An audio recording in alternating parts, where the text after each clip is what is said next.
I am going to be talking about quite different types of data, focusing much more on socioeconomic data.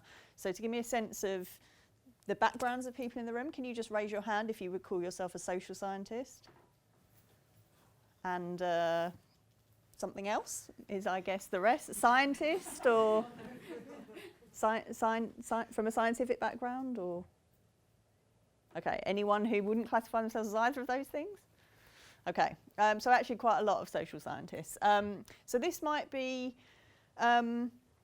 it complements quite nicely with what Will was talking about, because actually the issues that we were thinking about in terms of harmonising socioeconomic data are quite different to the ones that Will and his colleagues were thinking about with the biological data.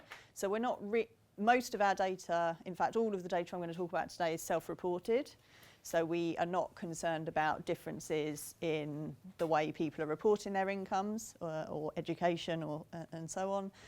And we're kind of worrying a lot more about the content of what people are responding with. What questions have they been asked?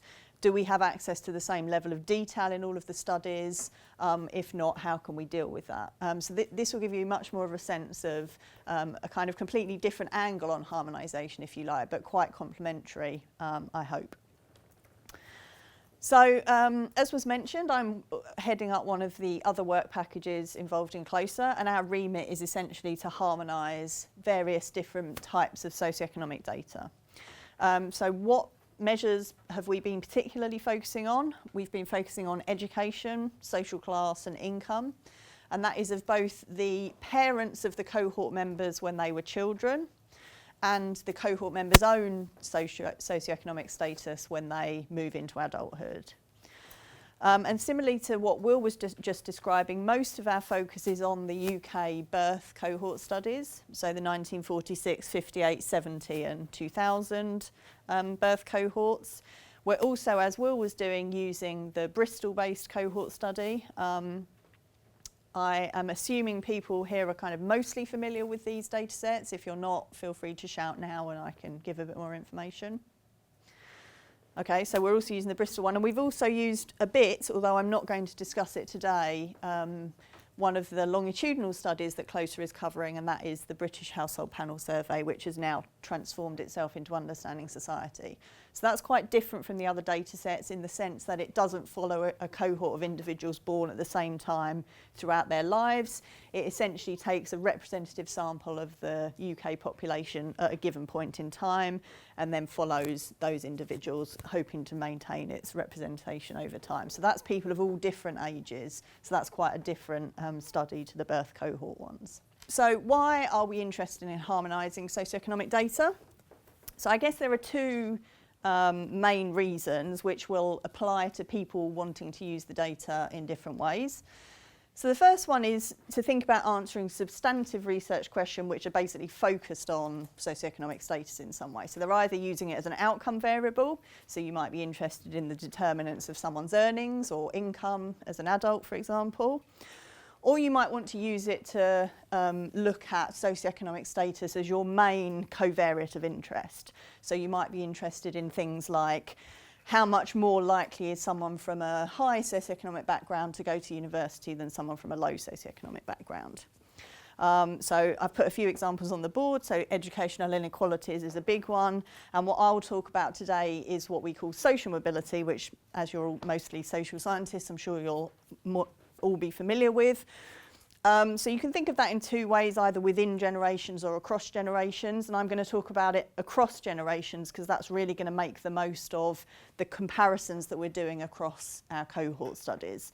So there you can think of a question being something like, how predictive is your parents' socioeconomic background of your own socioeconomic background as an adult?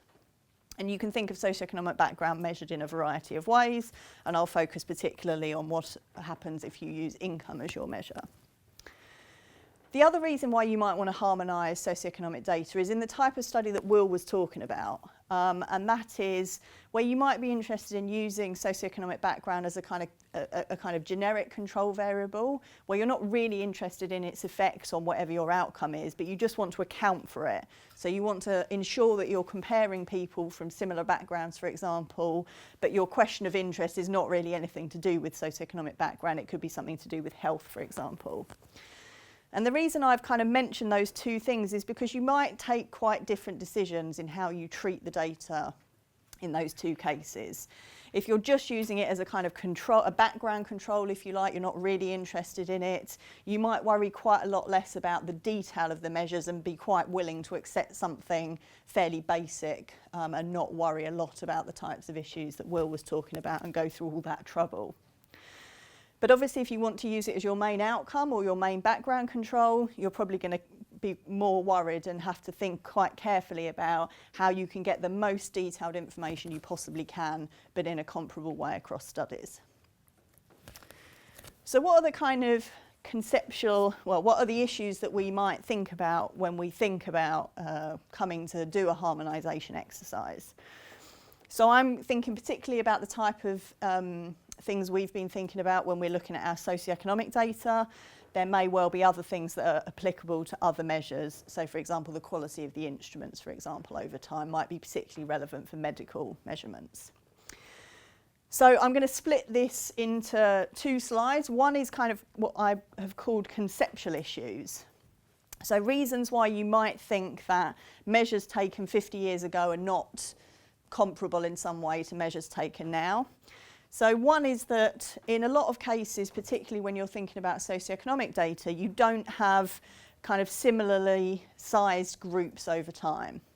So there's a couple of examples that I've put here. So obviously over the last few decades, we've seen a very big expansion in the number of people going to university.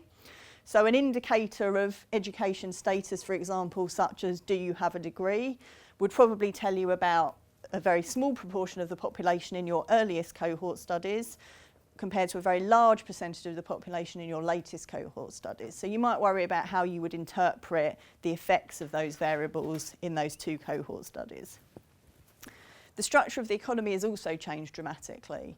So if you think about the composition of people in different types of jobs 50 years ago, it's going to be very different to what it is now. So we have relatively many fewer people doing manual jobs now, for example. So how do you think about comparing people in that manual social class 50 years ago compared to today? You also have definitions and environments and so on changing over time. So a lot of what we've been thinking about is to do with education. Our education system has obviously changed dramatically over the last 50 years. So simple things like, is having 5 GCSEs at grades A star to C the same as having 5 O-levels at grades A to C? Can we really think of people in those two groups as comparable or not? And then, of course, we have different benefits and tax credits being introduced and excluded from the tax system over time. How do we think about whether we should include or exclude those in measures of family income? The second set of issues, which is essentially what I'm going to focus on today, are data-related issues. So ideally, as Will was saying, you would like identical measures at the same ages in all of your cohort studies, ideally asked using the same questions and responded to in similar ways, self-reported and so on. But the nature of the situation is that rarely happens in practice. So we need to work with the data that is available. And I guess one of the risks with harmonisation is that you have to work with a lowest common denominator. You can't kind of conjure up new data that you would ideally want out of the air. So you often have to say, well, what can I get that is available in each of these studies? And then the question is whether that is acceptable for what your question of interest is. Do you have enough information to make that worthwhile? Could you drop one of your cohort studies in order to get a much richer set of information that's available between 2 or 3 rather than 4 or 5? And that's kind of it will be a very personal decision, as Will was saying. It's going to really matter depending on what your question is, what data sets you're interested in, is what you can get from the data sufficient to really be able to understand that or not.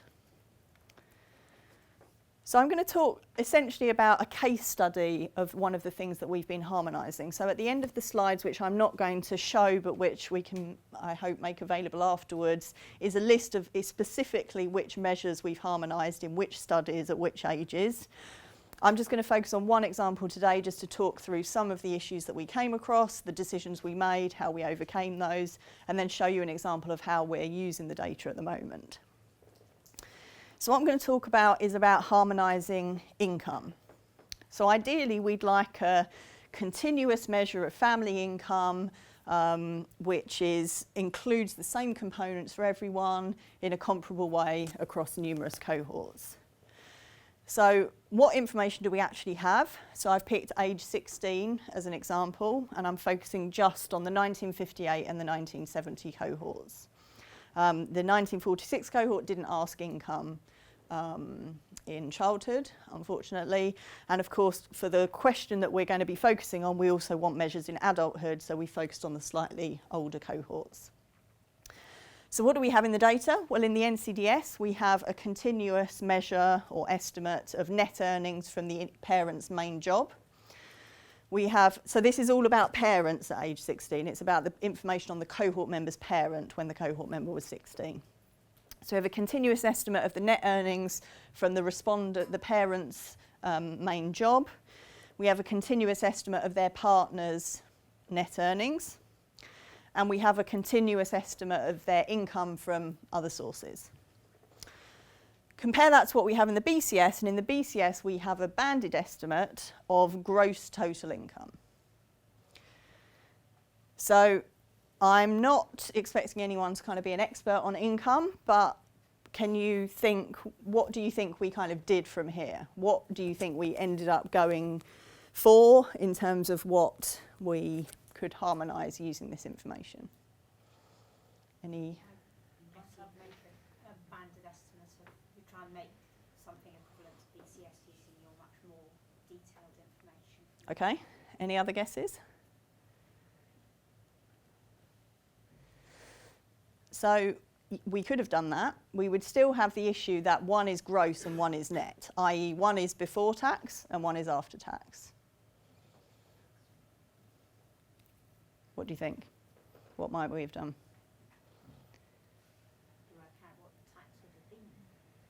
Yeah, so which direction do you think it's easiest to go in? Yeah. So we did try to go for a net measure. We actually tried to do something a bit more kind of questionable for some people, but hopefully informative for others, in that we tried to predict where people were within a band of income. So actually we tried to get towards a continuous measure of net income. And there were various kind of decisions we had to make along the way, but obviously the main one is, how can you possibly go from a banded measure of income to create something continuous? Well, this is the answer. So essentially what we tried to do is use other data that we have from cross-sectional studies to try and tell us something about what determines where people might fall within those bands. So let's say you know that someone has income between £10,000 a year and £20,000 a year. What we did is we went to this other survey, which was taken of similar people in the same year. So the data set we used is called the Family Expenditure Survey. So we looked for people in the, 1986 or surrounding years Family Expenditure Survey. Fortunately there they had asked for continuous measures of income. So essentially what we could do is split people in our other data set into the same bands as we saw in the BCS. So we grouped them similarly into, let's say, 0 to 10,000, 10 to 20,000, 20 to 30,000 and so on. Now in the FES they also had a bunch of information about people which we also observed in the cohort studies. So we also knew things like parents' age or the individual's age, their education levels, their work status, their social class and so on.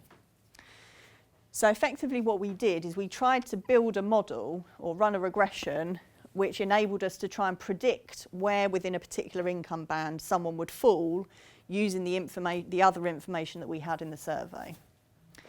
So specifically what we did is we took an 80% sample of the people in the FES. We ran a regression model, several regression models with various combinations of characteristics and so on. And then we used that regression model to predict the income of people in that remaining 20%. And then we looked to see how close we were. So how good an estimate had we managed to produce using these covariates at our disposal? The answer was actually pretty good. So essentially what we did once we were happy with the regression model is that we then applied that same regression model in the cohort study. So we use the same covariates. Of course, that's a kind of mini harmonisation exercise in itself, because you want to ensure that the way you're measuring those things in the FES is quite similar to the way you're measuring them in each of the cohort studies where you're using them to predict income. And so essentially what we did is just try to predict, using other information, where within an income band somebody would fall. And that generated a way of saying how far up an income band do we think each person is. And so essentially we moved from a banded measure of gross total income to a continuous measure of gross total income. So that was the first thing we did. Anyone got any questions about that? Could you just say why you were so keen to move from banded to continuous? Was the banded measure that BCS used very, very broad bands? They were reasonably broad bands. They also weren't the same bands over time. So the number of people falling into different bands was changing over time. And essentially, a lot of the ways in which this income data is used, where we want to use it as a kind of main covariate of interest, there's just so much more information contained in a continuous measure than in a banded measure that we kind of thought it was worth doing that. And the specific example I'll show you is about calculating intergenerational income mobility estimates. So essentially you want to use a continuous measure of income or earnings or something as your outcome, and a continuous measure of income or earnings as your control, and get a coefficient which tells you something about how predictive someone's income is, someone's parents' income is of their own income as an adult. And you simply don't get that kind of really nice summary measure from using the banded information. And it's a bit hard to think how you would then translate that message from the banded income into a kind of policy conclusion, if you like. Yeah.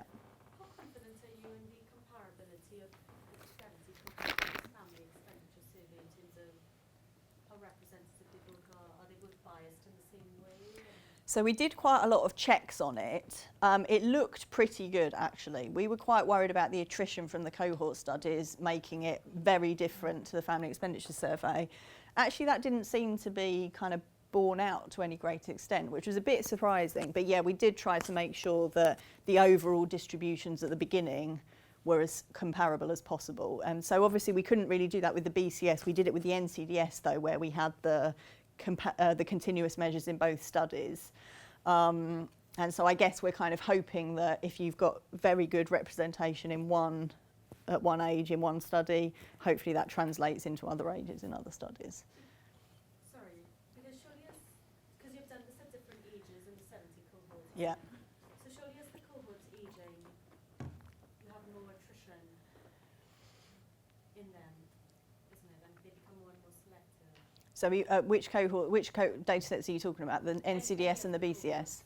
Any of them. So essentially, we focused on age 16 income in the NCDS and the BCS. So hopefully the level of attrition by that point is similar. Right, okay, yeah. The FES is just a cross-sectional data set. So it's kind of different people in 70 as opposed to 1986. So we didn't have to worry about attrition from the FES between 1958 and 1970 or whatever the years are, because it was just a different group of people basically. So assuming that the level of attrition is similar in the NCDS and BCS, hopefully they're as comparable as we can make them. And we of course did some checks to make sure that the types of people who were leaving looked as similar as possible. Okay, so now we have this measure of gross total family income in the BCS, and what we have in the NCDS is still our net earnings measures for the parent and their partner, the parent who responded and their partner, and just a kind of what we think is probably a gross estimate of other income. So that could be income from savings or pensions or all those other things.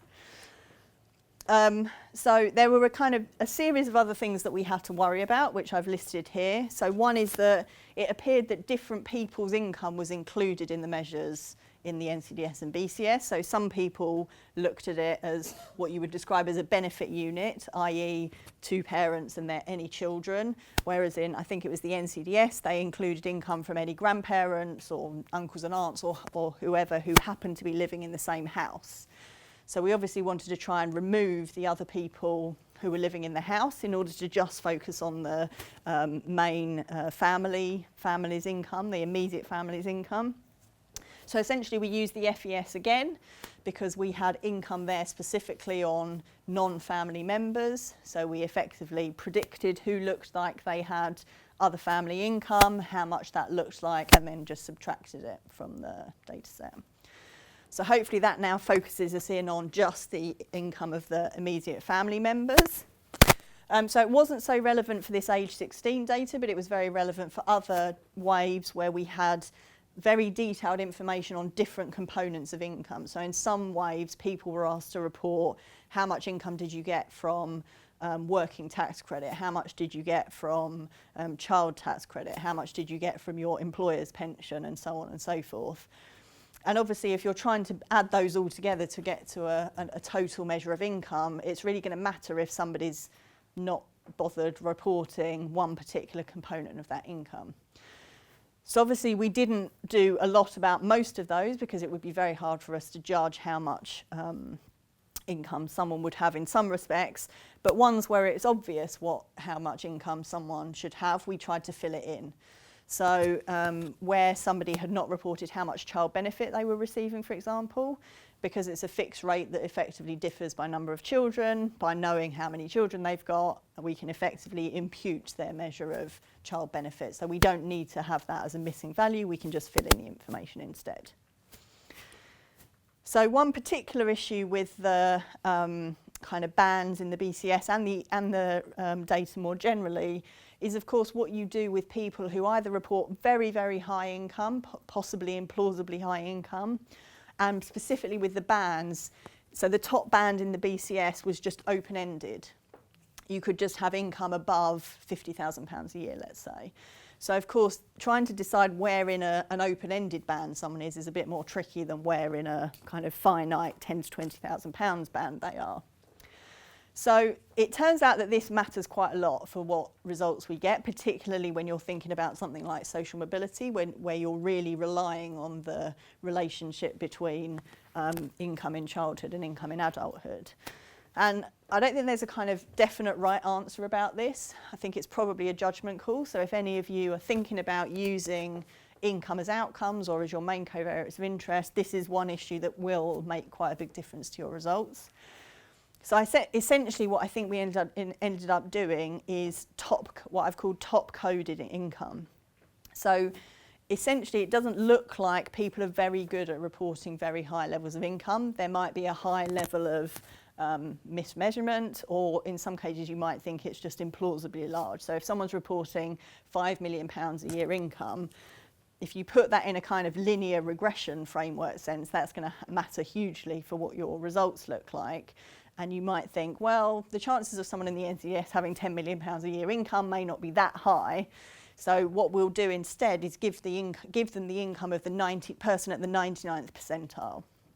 So essentially it's a way of removing outliers which might otherwise hugely bias your results. And we checked this quite a lot, comparing the distributions if we did different levels of top coding. And essentially what we actually did is we top coded it using the other data source. So rather than using the 99th percentile from within the NCDS, for example, we used the 99th percentile from within this nationally representative data set, the Family Expenditure Survey. But that, as I say, did matter hugely. So I would suggest if you are thinking about coding income, that is something to which your results will be very sensitive. And then finally, We thought about how we transferred gross to net income, which was exactly as you said. We used knowledge about the tax code in each of the relevant years to translate someone's gross income into their net income. And effectively what that gave us at the end is hopefully a very comparable measure of net family income, a continuous measure that is as similar as possible in the NCDS and the BCS. So the final slide is just a conclusion, which Will has basically already said. Harmonisation is going to be vital for some research questions. Ideally, of course, our data sets would be designed with comparability in mind, but there's a trade-off between being comparable with past, possibly less good measures, and generating new data that can be made comparable in future. Is the lowest denomination sufficient for your purposes? Is there anything you could do to add to that? I would say always try and seek advice from people who are experts in the measures you're trying to harmonise. So it would be no good me trying to harmonise body mass index information, because I wouldn't even have come up with half of the issues that Will was trying to overcome. Similarly, there will be cases which maybe Will wouldn't be the best person to look at, and you might want to seek advice from someone else. Always robustness check your results. So if you're making decisions about how you're changing variables, particularly where it has ways of strongly influencing your results, you really need to check how sensitive they are and always be upfront about the assumptions that you've made and what the limitations are.